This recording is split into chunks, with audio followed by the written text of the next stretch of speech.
just so you know, just, you know, like in case you were planning on calling someone a clown or telling anyone to shut up, you know, you probably, you know, it'll live forever.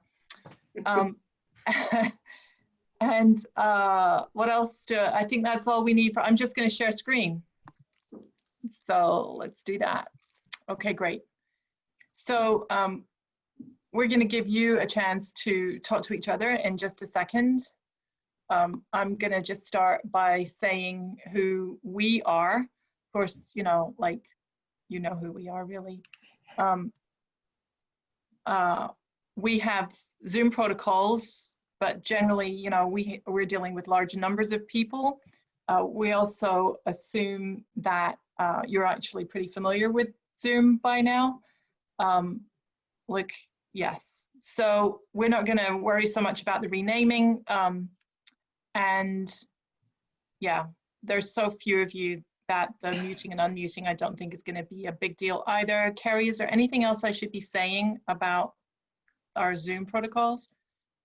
Nope, just feel free to ask questions throughout or put your thoughts in the chat feature. We do save the chat feature, and we really like to go back and sort of look at sort of the ongoing dialogue between participants and with us throughout the presentation. So don't be shy to use the chat feature. Okay, cool. Thank you for that reminder. I always forget to say that.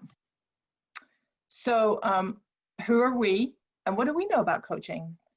So Carrie and I are at the center, and we do all sorts of cool stuff with coaching. So I just put some pictures in here of the different workshops that we've run in different places. It's conceivable that you might actually recognize some of these people because I know that there is at least one New Haven picture. This is so these obviously are all in person, maskless. You know, back when we used to be able to do that. And we very much hope at some point that we'll be back in person, although we have got pretty comfortable and pretty good at working remotely because that's just the way everyone does it these days. We write about coaching, so I just put up some of the publications that we've had in various places over the last few years. And all of you, I think, already get the coaching letter. And if you didn't, by the time you signed up, I already added your name to that list. So that's our way of trying to promote coaching at all levels, not just instructional coaching, which tends to dominate in education, but also coaching for principals and superintendents, which we do quite a lot of across the state. And we tweet. So Amy, I think already, I'm sure Amy, we follow each other on Twitter, but I know I'm trying to be good about keeping interesting things that I come across, making sure that I tweet them out again, and it's just one other way for us to all keep in touch. So please join us on Twitter. This is what we want to accomplish today. So we understand that asking people to sign up for you know, a fairly substantial time commitment without knowing what you're really signing up for is not enough. So here's what we want to do for you today. We're going to have a coaching demo because we believe in doing rather than talking as much as possible. So we want you to get a feel for what that ought to look like. And we're going to do it with a real live client. This is not a role play. This is not rehearsed, right? This is not an infomercial. This will be a real coaching session. We'll talk a little bit more about that just shortly. We're going to describe the scope and sequence of the 7 sessions, although as I wrote on here, they always change. We never do it the same way twice. There's always interesting little rabbit trails that we end up following, and it's just more fun to do it that way. So we will tell you what we will cover and the order in which we intend to cover them, but we do not promise that we will actually stick to that. And then we want to describe and explain the template each session is based on, because there'll be a pattern to it. And then we'll stick around as long as you want to answer any questions that you might have. Okay, so please, before we do the demo coaching, take a couple of minutes to just introduce yourself on chat and to tell us what you are expecting from the coaching that you see. So the very next thing that we're going to do is a 15-minute, very intense coaching session between me and Amelia. And before we do that, just take a couple of minutes to write in the chat what you think is going to happen.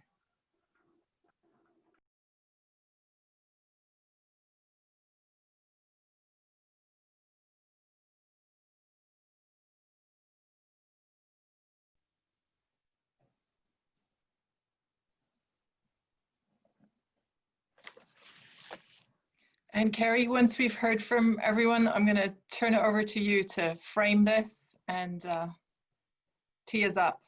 Okay, do you want me to share the screen, or do you want to can I just nod for you to move the slide forward? I don't know. What would I'm happy either way. What would you prefer? No, you can hold the pen. I love it.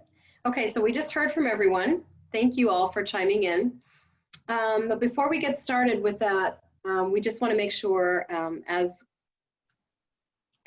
before you engage in any collaborative dialogue, whether it starts out first with listening and then with speaking, we want to make sure that we go over our norms for coaching.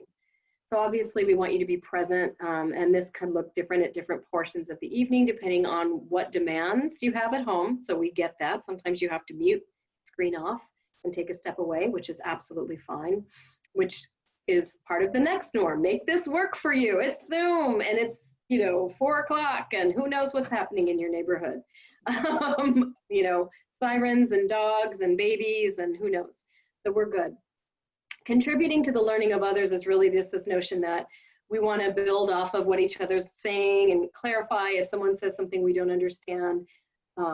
Protect confidentiality. This is really a big one, right? So the stories that we tell in this room sort of stay in this room unless you have permission to talk about them outside of this space.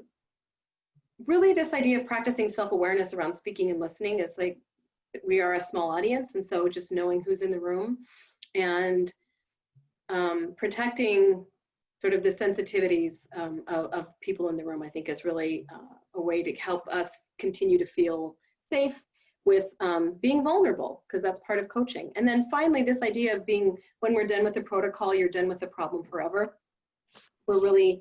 This one is a real important one in coaching when we do these demos. And this is really about this idea that, there's a part of coaching that's kind of like storytelling. And when we tell stories, we want people to sort of hear the story that we're telling, and we don't necessarily want you focusing on the story that you want to tell that's parallel to the story that you're hearing. So, for example, if, Amelia starts talking about something that is heart-wrenching, it is not an invitation for you to turn around and start talking about the same thing that was heart-wrenching for you, right? That this is Amelia's story and Amelia's time, and that we're listening to this coaching session with the idea that we're trying to understand the power of coaching and what it could look like and what it can hold, and that this is not an opportunity for us to sort of mine into our own psychoses around any topics that may come up. I think that's clear. Yeah? Okay. So, demo coaching. So, as I mentioned, we're going to do 15 minutes. I'm going to be coaching Amelia, who is actually a client. She's a first-year principal in Vermont. And so I've never actually met Amelia. We've only ever interacted remotely. We would like you to pay attention as this 15-minute session goes through to the questions that I ask that you think are helpful, that you actually think are productive. anything that surprises you, and how the experience made you feel. And then we're going to put you, the observers, into your own breakout room to have a debrief conversation. And then we'll come back together and Kerry will talk us through a kind of whole group debrief of what happened during the coaching. Yes. Okay. So Amelia, this is going to be like a tight 15, right? We're just going to jump right in. Sounds good. So Amelia, what do you want to get out of this conversation? I would like to get out of this conversation not a full plan for an upcoming in-service that I have on October 12th, but a little more direction in pulling together my many priorities for my staff right now. So narrowing my focus for a whole day that I get with my people in a couple weeks. Well, if I had to bet money, I'd say you've already been thinking about this quite a lot. What have you come up with already?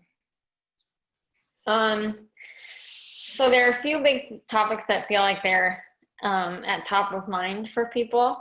And it feels a little like we're pulled in a few directions. So that's what I feel like I need help with.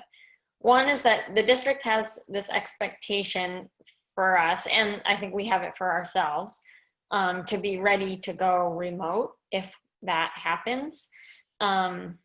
And teachers have expressed a lot of like interest in having more professional development around like classroom and Seesaw and how to integrate them and how to do effective lessons on there.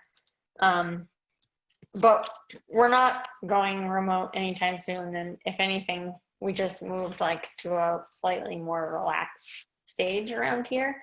So I think people feel like overwhelmed by the idea of doing that work, but also kind of they feel like they need a lot of help. So that's one topic.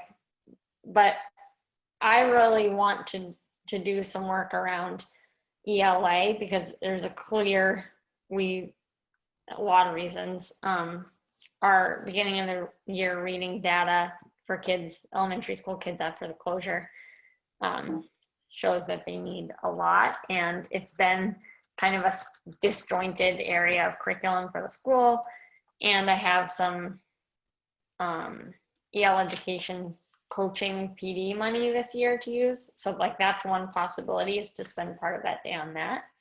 And then I really want to keep, whenever I can, moving forward on some SEL stuff and some anti-racism stuff for teachers. And so I'm having a hard time prioritizing those four big buckets of work and you know, wanting people to feel some coherence. Okay. So it's really 1, 2, 3, 4 possibilities. Yeah. And you're thinking it's a day? Well, I mean, this work is like ongoing. So I have a staff meeting next Tuesday, but then we only have these in-service days every couple months. So having a full day, like one of my rare full days is coming up. So I'm just trying to use that to the best that it's worth. So not really meaning that I'm going to do all 4 of those things that day, but I'm trying to prioritize what needs to happen right now. Okay, so you mentioned coherence. Yeah. You mentioned teacher interest. And you mentioned money. Do any of those things factor into the way you make this decision?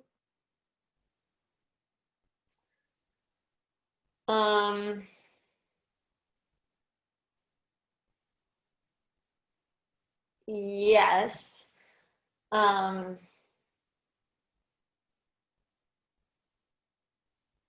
Money, not really. I mean,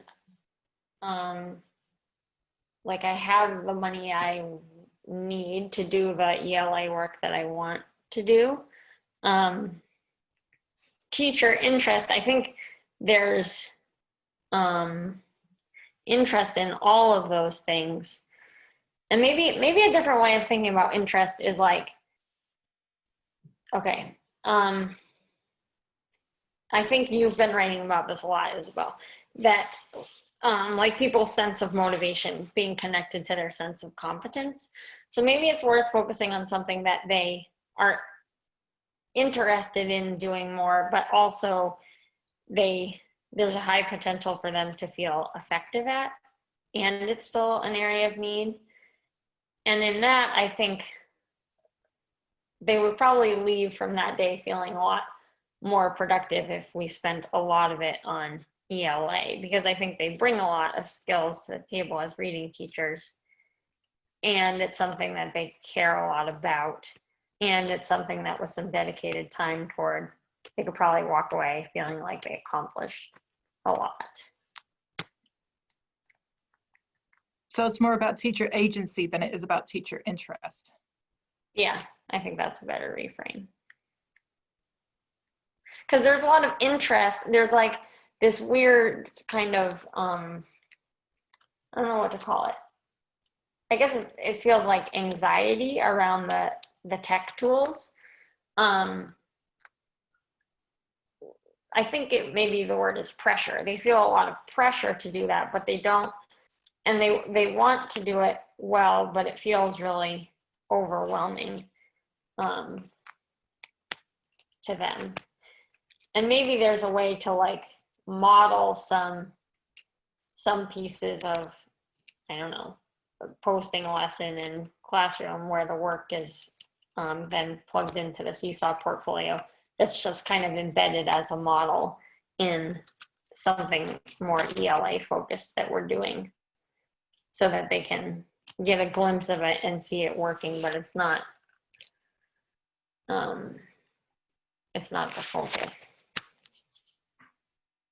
Okay, so talk about the other options, the SEL and the anti-racism.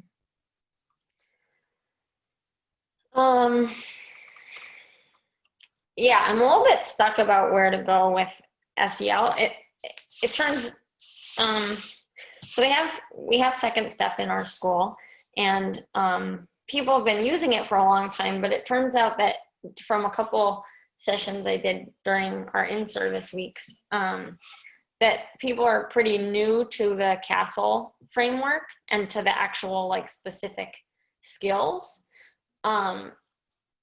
So with all the guidance this summer about how important that is right now, I was taking it pretty seriously to offer kind of more of the background about what those skills really are, so that they kind of understand the why behind Second Step, in hopes that that was gonna help them prioritize those lessons and then see the benefit in students. And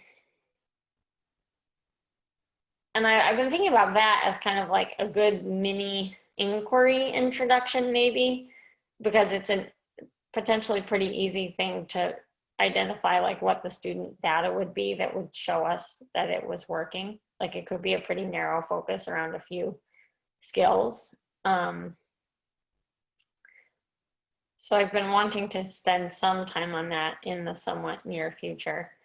And then the anti-racism piece continues to unfold. The district has this anti-racism policy now, and the elementary principals are working together on how we want to roll out PD in our schools. But I also have the green light now to just get going too. And there's a lot of my staff who are really interested in doing more. So 4 of them, 3 of whom are on my leadership team, are going to the EL Education virtual conference later in October. That's going to have a big focus on racial justice. So I as much as I really hate waiting on that one, it might be pretty useful to let those 3 people have that experience and then bring that back to the leadership team, to dive into more in, say, November, or December at our next, whatever next staff meeting is after they go to that. Okay, so you've talked a lot about these 4 things. So now that you've had the chance to process out loud, what did you hear yourself say? I heard myself say, do lean on my leadership team, figure out what can be done through inquiry, even if it's kind of like mini inquiry. And probably focus most on ELA right now because it's a place where people can feel some agency. And maybe I keep biting off little chunks of the SEL work as kind of an ongoing inquiry that can keep happening in staff meetings, which are, you know, after school, like hour and a half. So maybe for this date on October 12th, I really put energy into planning around what our work in ELA is going to be, which also could be on kind of an inquiry model. I built I didn't build, but I started filling in a version of your strategy map for that with my leadership team last week when we met, which was a lot to introduce, but I think they had some good initial understanding of what that process could do for us as far as helping us identify an area of focus and dig deeper to understand it. So talk to me about what you mean by lean on leadership team. That's a good question. I mean,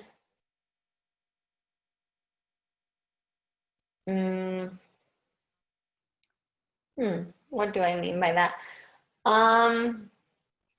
Well, I think I'd like your help with what I mean by that, but some initial thoughts are like, have that be a place to do some of the thinking and planning around what's going to be useful to staff, but also have them bring what they know and are learning, forward to then figure out how best to share that with staff, like whether it's staff meetings that are at the right time, whether kind of like, I don't know how to express what I'm thinking really. Do you have any good ideas for me?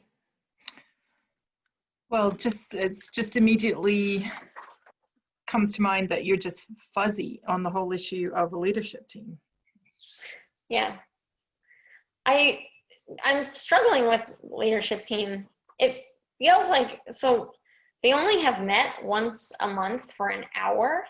And I really want there to be this group that like digs into data about kids and what they're learning and how they're doing, and decides together what our next steps are. But it feels like the ask on them is like there's just not that time,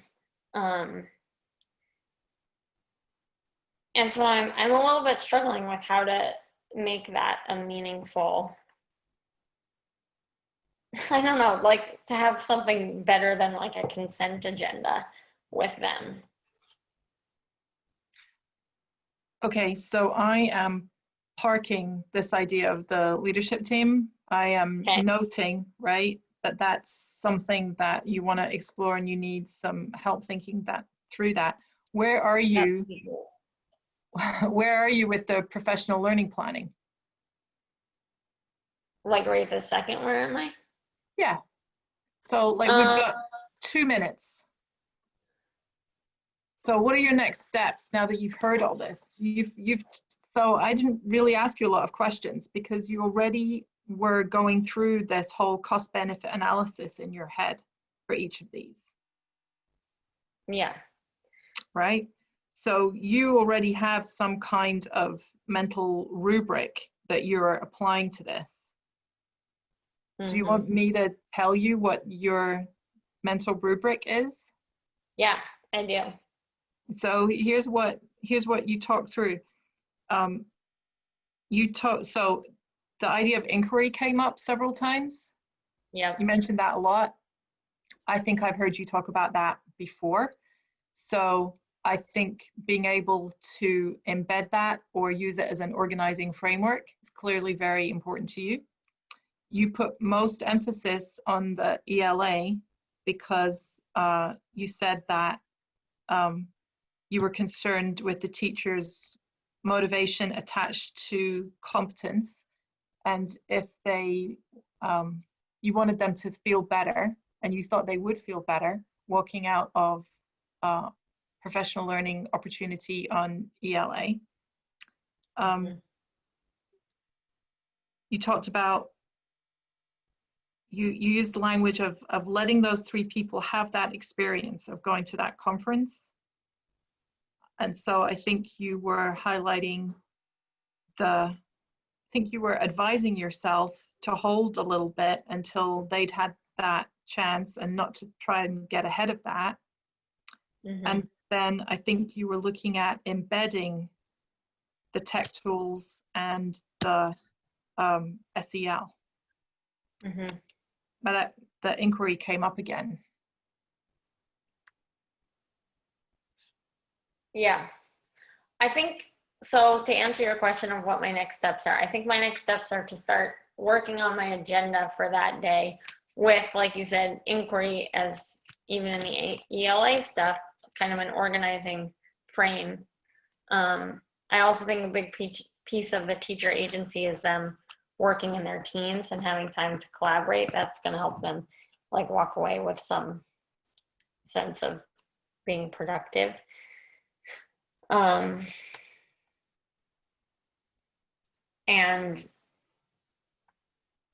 yeah, so I have a good idea of how to begin to structure that day. And in what you're saying back, I'm also hearing that maybe a seed for our future conversations about leadership team is the idea of using that as a place where people do some common learning together, like those 3 are going to do at the conference, but more like for the full team. Okay, I have that written down. Thank you.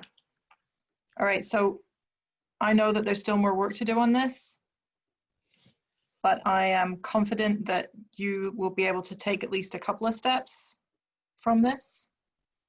Do you have any feedback for me?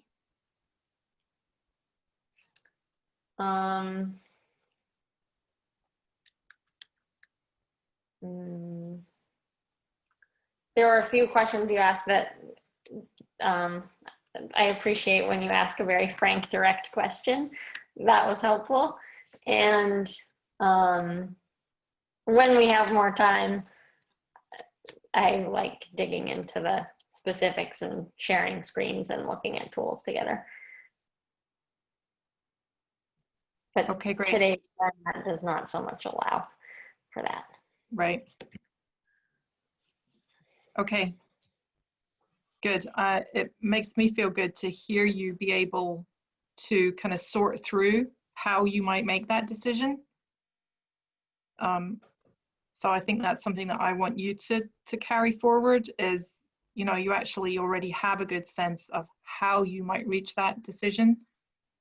So I'm glad that you're getting the chance to process that and say it all out loud.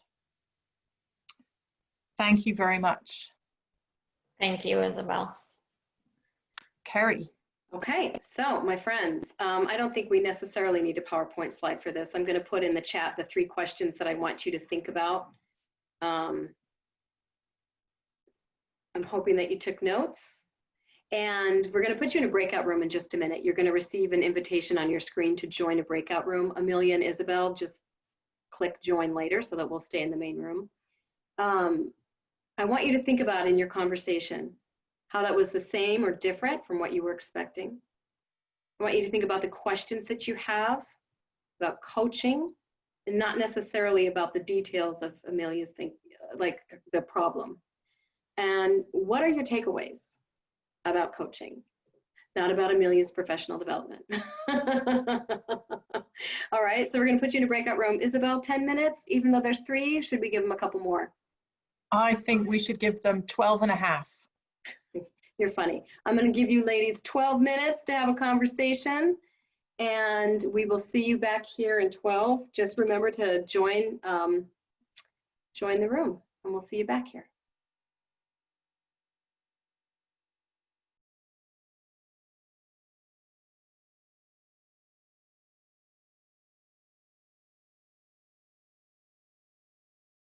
Pour it out a little bit about what you talked about, and remember that the prompt was sort of like, how was that the same or different than what you were expecting? What questions came up for you about coaching? And what were your takeaways about coaching? And we're gonna take some notes and make some connections here. So I'm gonna take, who wants to go first?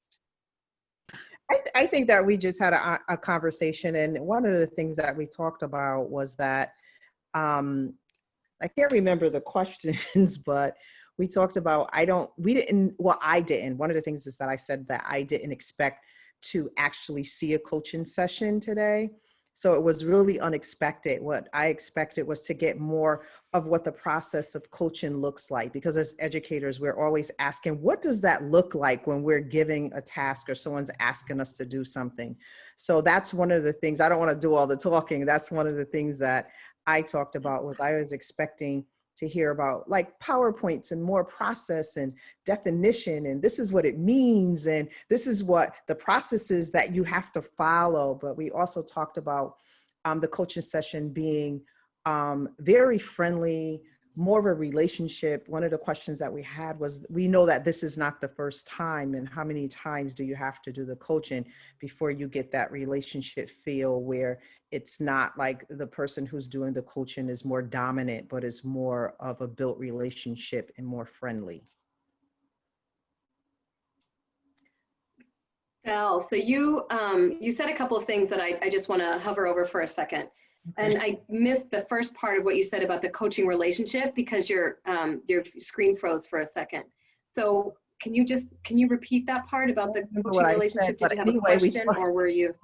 So we talked about, we were questioning that we knew that this wasn't the first time for their coaching session, because they have already built a relationship, and we could tell that it was a relationship. And we talked about the person who's doing the coaching not being considered as it didn't appear that she was the dominant person, because she wasn't controlling the conversation, but more asking the person that's being coached, what do you think? What are you thinking? And that was important to us. And that's something that we all paid attention to. I hope that makes sense. Mm-hmm. Okay. Yes, it does. And I'm gonna follow up with a couple things you said, but I want to hear from your colleagues in terms of just their interpretation and their experience of the conversation, and also the coaching session. Mm-hmm. And Val, I'm going to challenge you to think about, I know, right? You love a challenge. I know you do. That's what makes you an extraordinary leader. I'm going to challenge you to think about the questions that you had in your head about what you were expecting to get from this session. And I want you to think about in what ways that was satisfied through the coaching demo. Okay. So I just want you to think about that as you listen to this conversation and the next point. Okay. All right. So that's your challenge. Okay. All right. Beth or Amy? Sure, I'll go. We noted Isabel did not offer any opinions or any judgment. She was a great listener, and with very little body language that we could discern, so no nodding, no agreement, no leading Amelia to make the decision of the day. I thought through the process, I was wondering, knowing Amelia knows she's being coached, but to what extent can we apply this to like coaching someone who does not know that they're being coached, and really formulating questions to just have colleagues or staff members just really open up and problem solve on their own. And that's really where I'm trying to lead. It's, of course, we're in some challenges these days, but I'm really trying to get staff to problem solve and think outside the box and be creative. And so I'm looking at, can this help me coach them through that, even though they might not realize they're being coached? You know what I mean? Does that make sense? Yes. So you're talking about stealth coaching. Well, I don't know what it is. Is that what it is? I think that's what you're talking about. So I'm curious. So after watching that demo, were there some things that you're thinking about that could translate into what I'm calling a stealth coaching model? Yep. Could you name a couple of those things? Well, it's really like the questions asked, and again, listening and really listening. And though I think where Amelia didn't necessarily need a lot of wait time, perhaps, you have to really just be comfortable with that wait time to have whoever you're with kind of dig deeper. So I don't know the extent to which I can always learn. It seemed like Isabel, there wasn't much eye contact. There wasn't the nodding, I'm always like, so that will just be, interesting for me to learn. Yeah. So, okay, so I'm gonna come back to a couple of things on that too, because we're gonna loop Isabel and Amelia into this conversation in just a minute. Amy, I'd love to just to hear what you're thinking.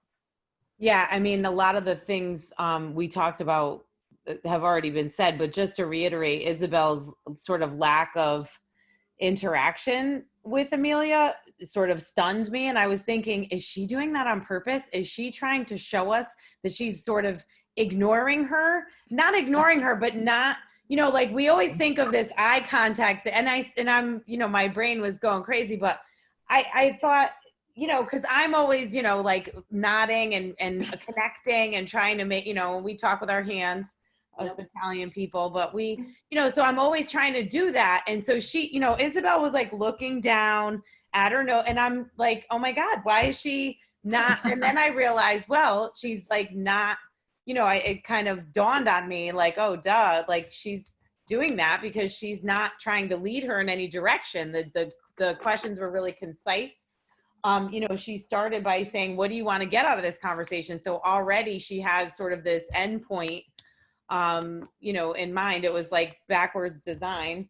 And then, just the questions that she asked were so thoughtful, because like in a sense of, what did you hear yourself saying? I mean, she gave her no, she didn't lead her down any path. She brought her to, all of her decisions to the forefront. So, and when she said, the only thing that I had said this before, like that she just said that you're a little fuzzy on what the leadership team is. And so that, making it a point to say like, we're going to go back to that. That'll be something we'll talk about down the road, which I thought was great. And then, she reiterated for Isabel, reiterated for Amelia, do you want me to tell you what your mental rubric is? And then just basically summarized for her and was able to make sense of her thoughts. Cause I'm one that has my thoughts, like they're binging out of every spot in my brain. And I never can sort of make sense of them and put them together unless I write things down, which my new boss knows pretty well. And then the other thing I was really, I liked a lot was just that Isabel asked if she had any feedback for her, which I felt like, I felt like that created, just completely eliminated any power over. Please pick the dog up. Eliminated like this power of, you know, you think about a coach and then you think about someone who's being coached, and there's always somebody that knows more, but that question sort of got rid of that entirely. And I thought that was just sort of a nice way to kind of create this really equal place in the relationship. Awesome. Thank you, Amy. So Amelia, I have a couple questions for you. These very astute women brought up a couple of things in terms of what they observed, and I just want to check their thinking against your experience.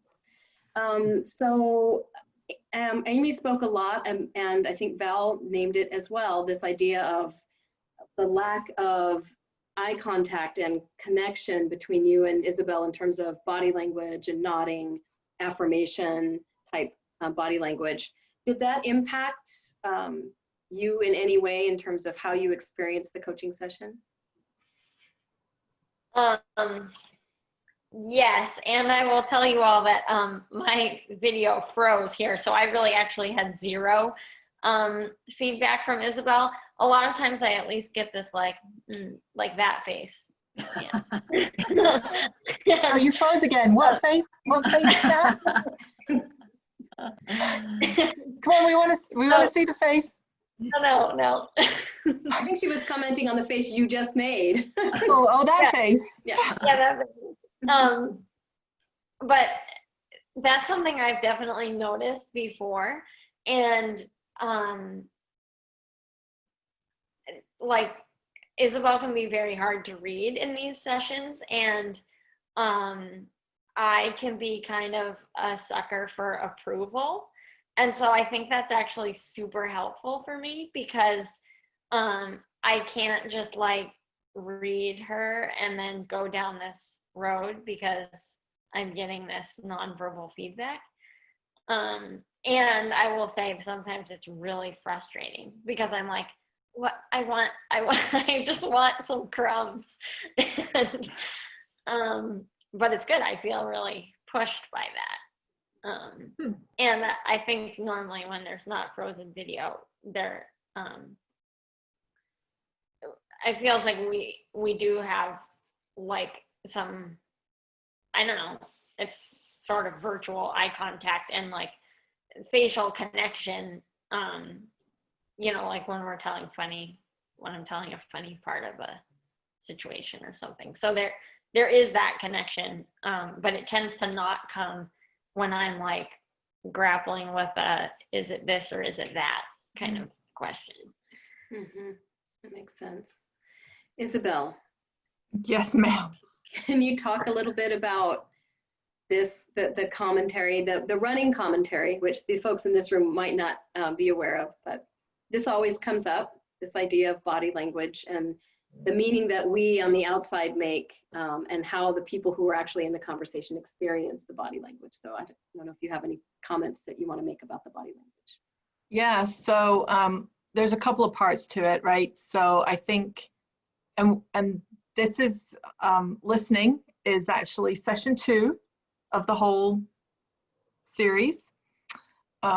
We talk about how, so different coaching programs will tell you different things about listening.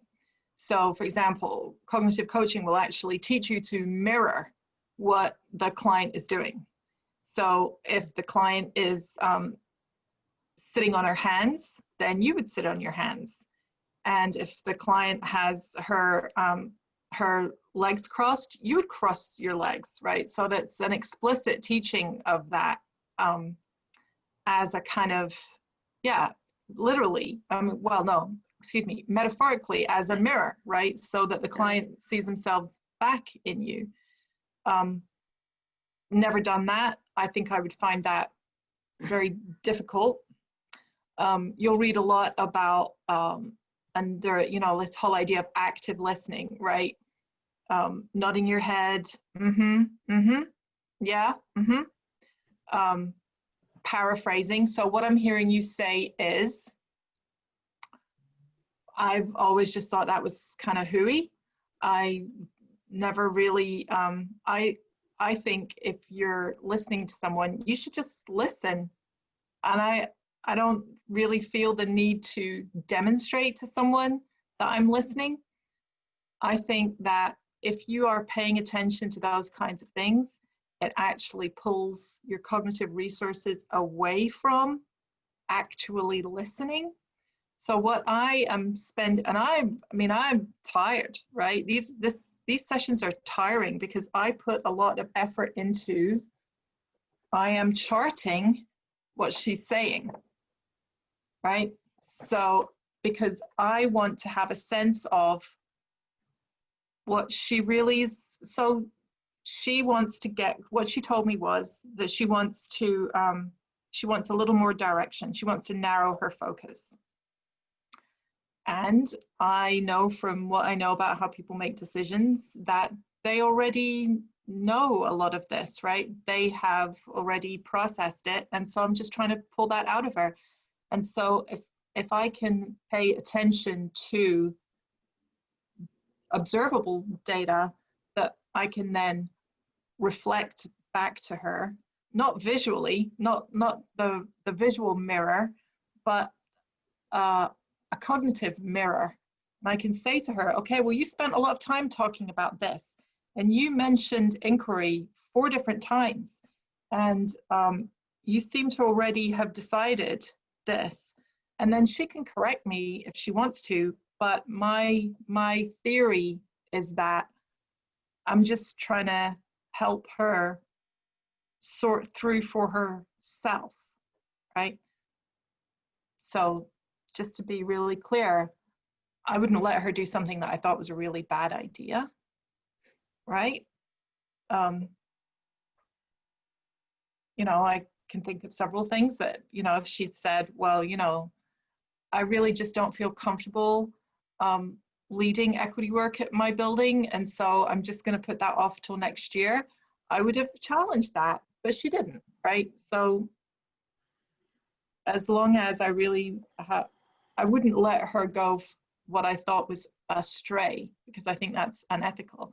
Other than that, I think my job is to pay really close attention so that I can do something with what she has told me.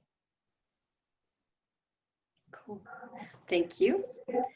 And then there were a lot of things that you all came up with that I'd love to probe a little bit more deeply on, but I think just two quick things.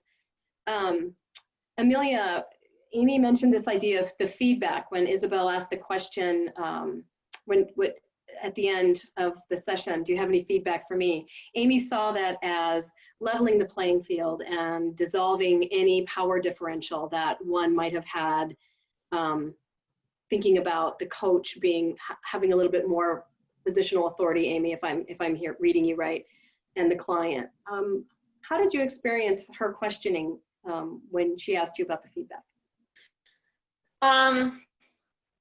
I don't know that it has that effect on me personally.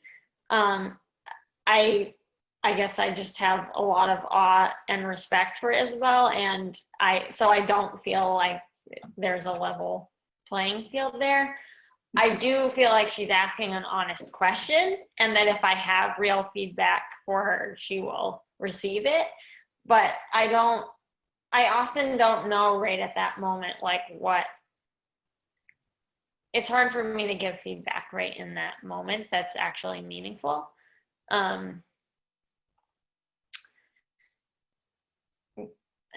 I felt like there was something else because I noticed that when Amy said it too. I don't remember what else I wanted to say about that.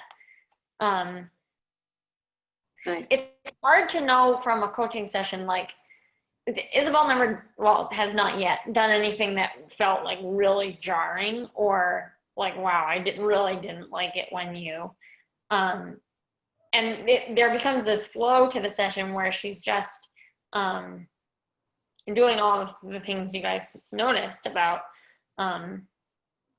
pushing me kind of to hear my own thinking and stuff.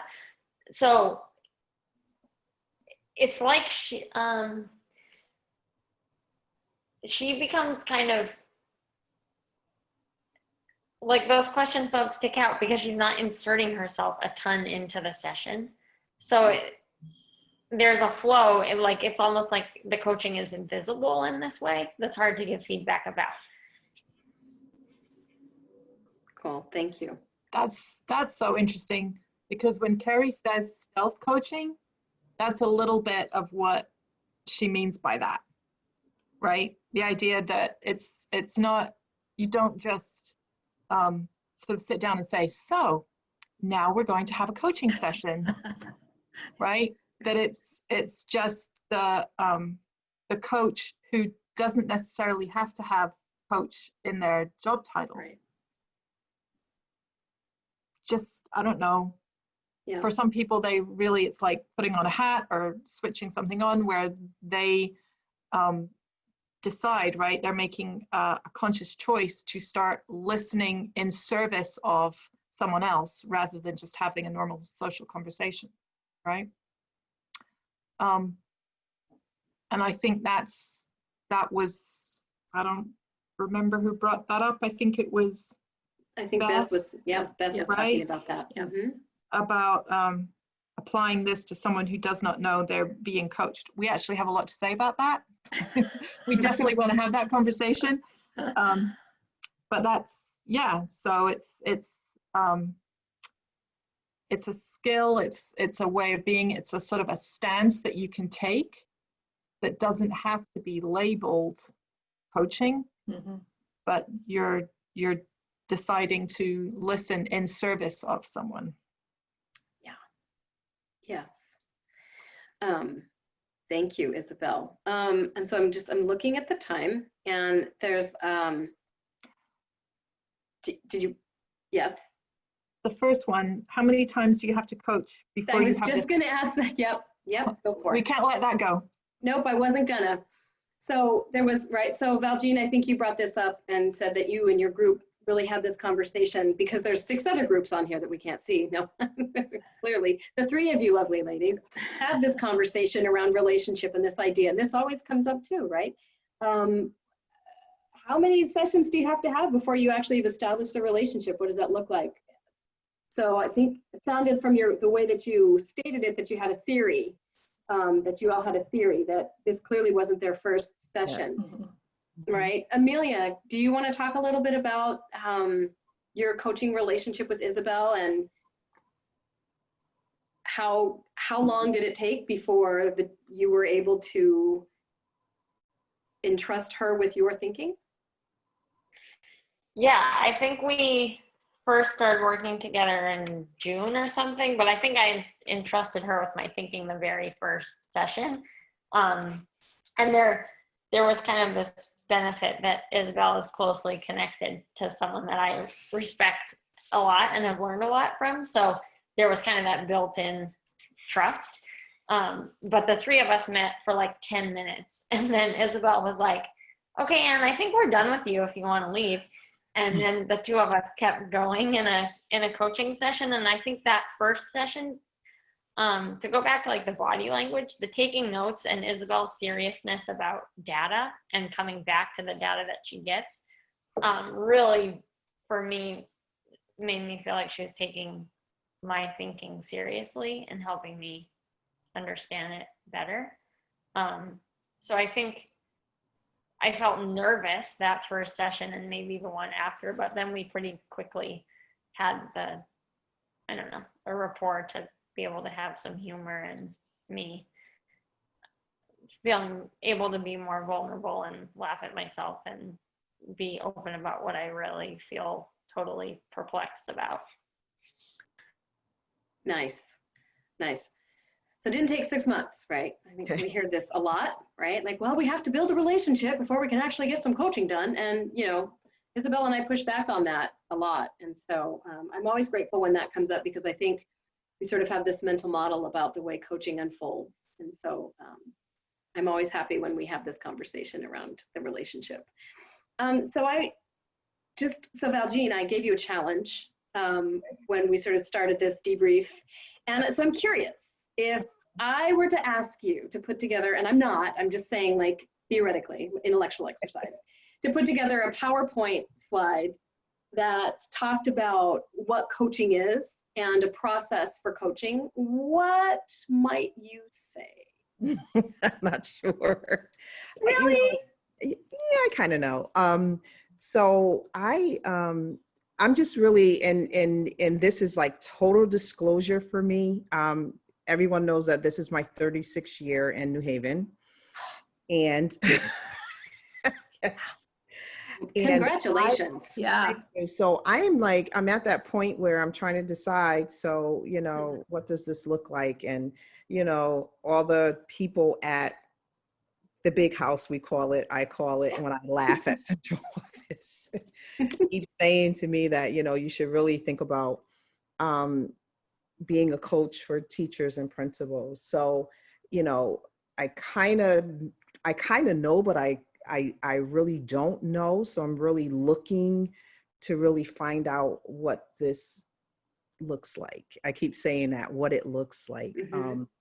One of the questions, I have a question for Amelia that is like really like sticking out in my head. Something she said, I think I can summarize what she said when she talked about that she could not read Isabel's body language or who she was. One of the questions that I have is for Amelia, not being able to read a person, because I'm saying this because teachers say this to me all the time, especially when I'm doing TVAL and all those things, they can't read me. I wanted to know from her, did not being able to read Isabel, did it have an effect on what you were thinking, especially when you were thinking about the problem of practice for your school, or how you responded towards that practice, because you were saying that you couldn't read her body language. So you didn't know what she was thinking. And did your response to your problem of practice circle around the fact that you couldn't read her body language? Did I say that right? I think so.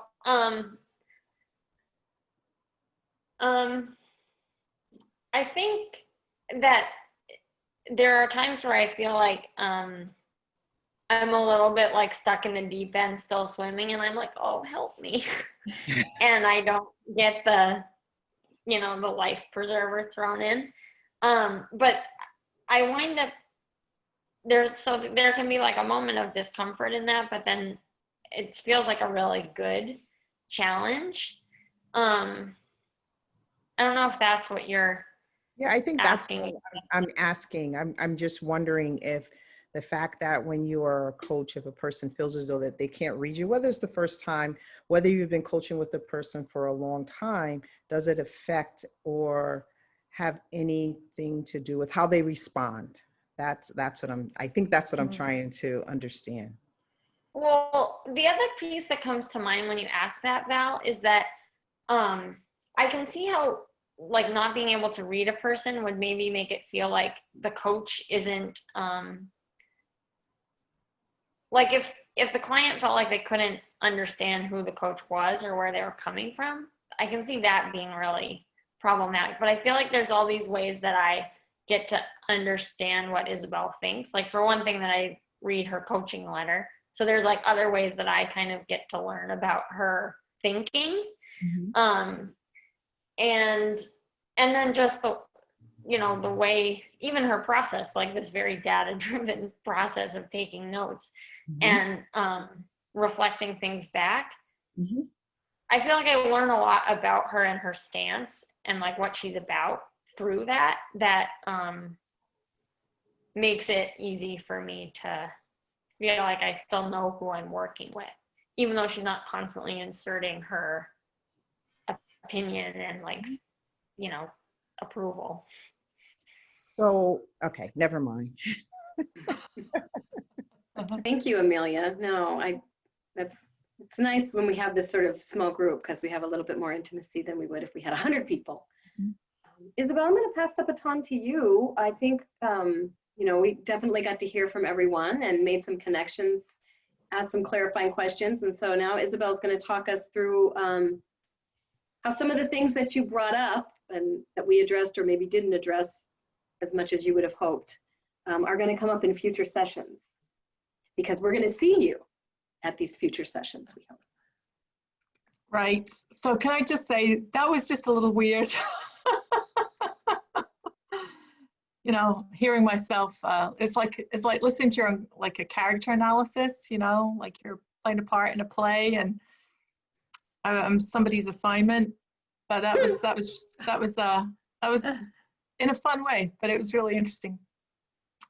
Because I'm not trying to be like deliberately opaque, right? That's not, and I'm not trying to do that. My focus is someplace else. Okay, so next session is, I think, at the very end of this month, right? And so to go back to the first thing that was said actually was about, was expecting PowerPoints and definitions. So we'll do a little of that in October, but again, a lot of what we're trying to do is, rather than tell you what good coaching is to expose you to different ideas and get you to watch coaching and for you to come to your own determination by, you know, analyzing what's effective. And, you know, Carrie and I will do demo coaching for you and try and show you specific things, which sometimes works perfectly and sometimes does not, because we're just trying to be as authentic as possible, right? So there's always this risk that actually it'll just go south. I don't think it's ever like completely collapsed, but definitely some have been more effective than others. And sometimes, you know, people make meaning of it in ways that we had absolutely no intention. We'll give you a little homework on listening at the end of October. And then the November session, we'll try and focus on listening. But obviously, as you just got a taste of in this discussion, just talking about listening also gets you all these other places that are pretty interesting about how people relate to each other. And so we sort of package that as listening, but it's really much bigger than that. Same thing for the session in December on questioning. People tend to come into coaching with some assumptions about questions and the role of questions in a coaching relationship. So we'll try and reframe that a little bit and have you think about it differently, and have you do some analysis of your own coaching and about what makes an effective question. January, we'll talk about feedback. Again, we have a stance on that as well that's a little different from what you might hear about the relationship between coach and client and feedback. So we want to give you like a way of thinking about that. We draw on the research on what effective feedback means to try and get at that. February, there are some big ideas. So the ones that I can think of off the top of my head: mental models, perceived self-efficacy, the ladder of inference. These are all, I mean, there's not a place in your brain that is your mental model for coaching or for anything else, but nevertheless, so these are metaphors, right? They're not actual things, so they're constructed meaning, but they're still very helpful. They give you a window into thinking about and talking about coaching, and help you understand how people think in general, that we find very helpful. March, we're going to do a session on coaching for equity.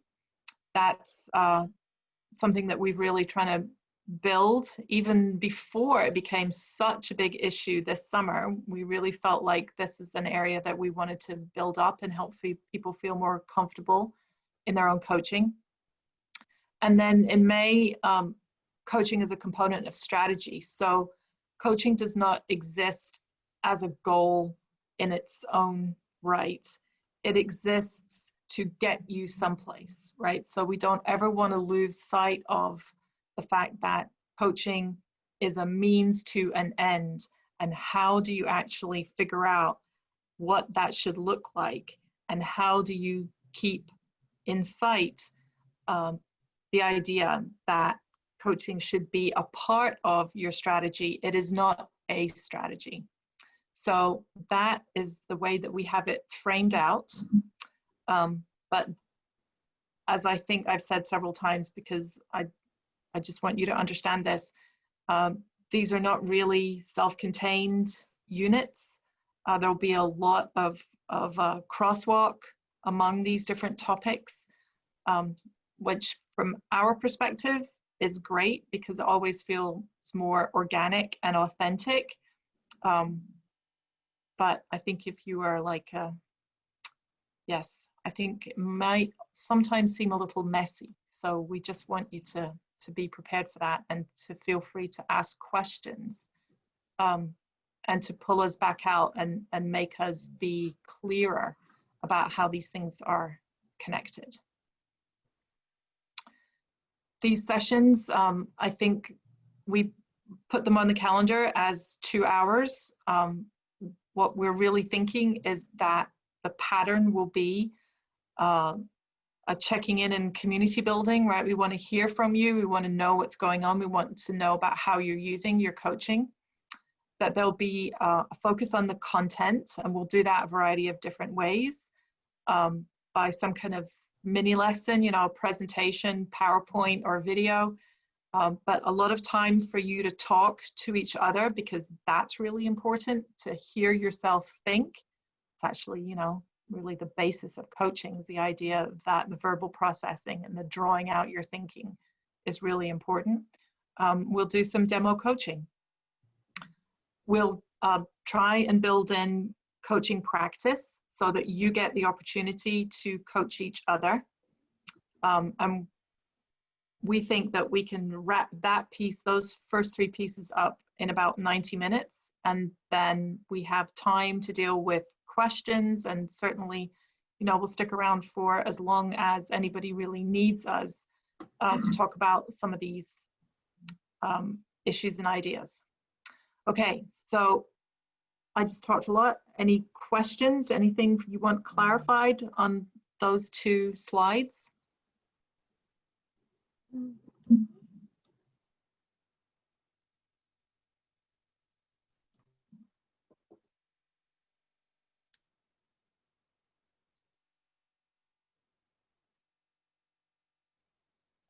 All right, so if I'm okay to move on, then can you just give me like a quick thumbs up?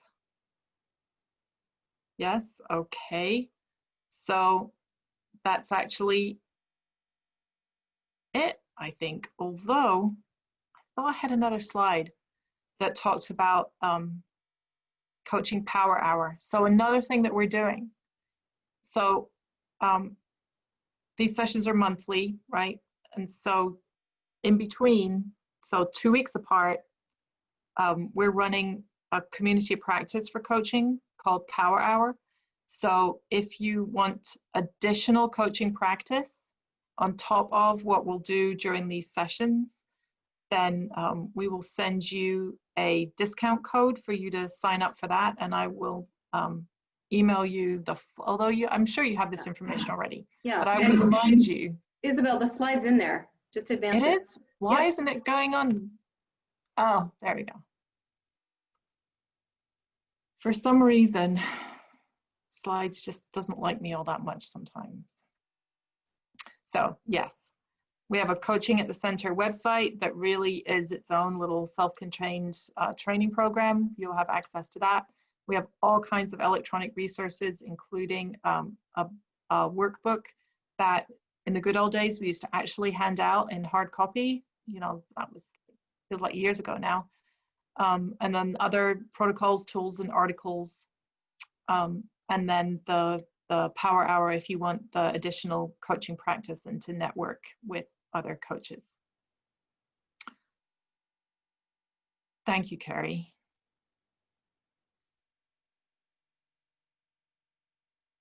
All right, we will take whatever questions you have.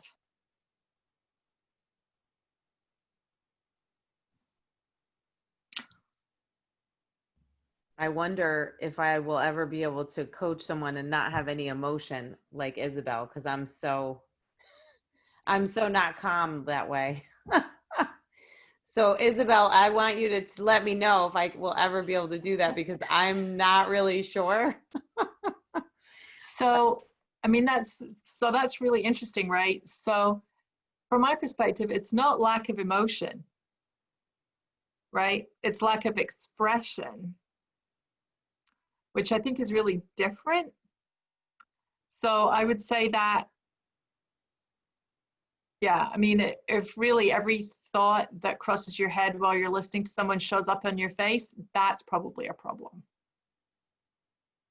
Because, I think I really appreciated Amelia being willing to say that she called herself something. She's a sucker for approval, right? And so as a coach, I think it's really important not to give cues as to whether or not you think something's a good idea,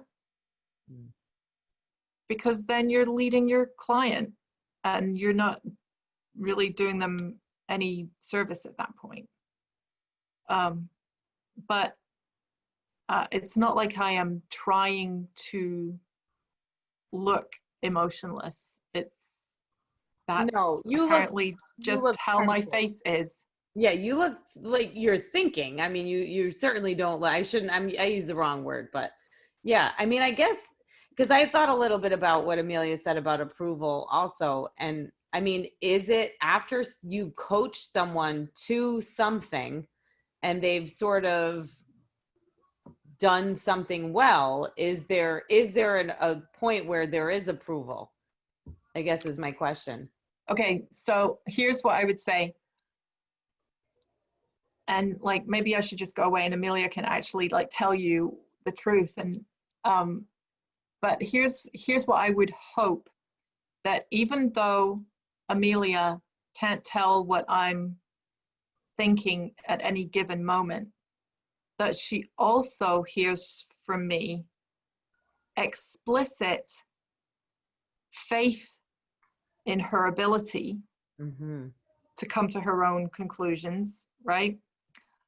And also implicitly, right? So the fact that I sit here and I take these notes and I say, okay, so here's what I heard you talk about the most. So it sounds to me like that's the most important thing. And so is that right? Is that really how you're thinking? Well, implicit in that is faith in her thinking.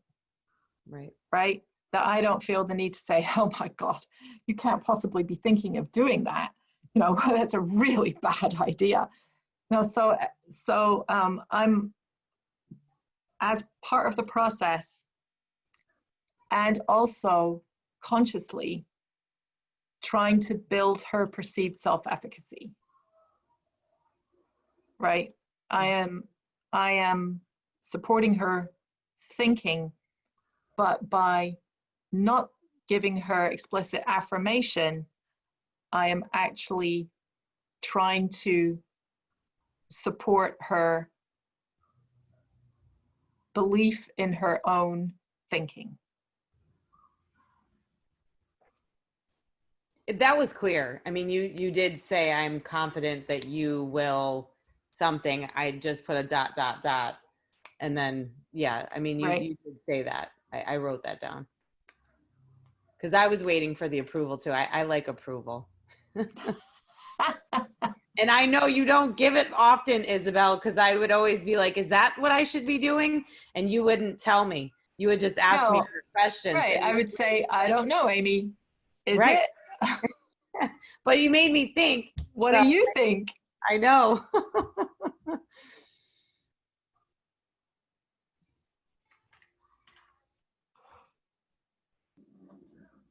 What else? Anything else?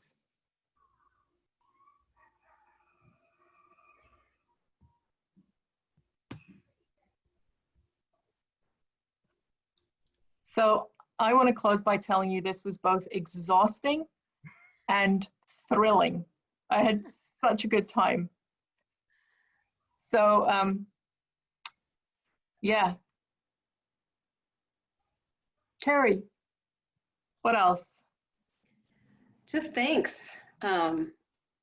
Thanks for showing up. Every time Isabel and I do this, we learn so much. And so selfishly, whether there's 4 of you or 400 of you, this is one of our favorite things to do, because how we understand coaching evolves with every experience we have coaching. So we appreciate you being here to help us get smarter. So we'll close now, but you know how to get in touch with us, right? So if anything occurs to you over the next few days, and then you'll be getting more information, and assuming that you decide that you're actually going to continue with this, I really want you to, then you'll be getting more information pretty soon. Great. Thank you, guys. Thank you so Thank much. you so much. It was And great. especially- Thank you. great. And thank you, Amelia. Thank you, Amelia. Thank you, Amelia. Yes, Thank thank you, Amelia. Thank Be you, well. and everybody. Yes, Hope to see you everybody on be well. in October. Yeah, yay. All right. Have a good night, all. Bye. Yep. Bye. You too. Bye-bye.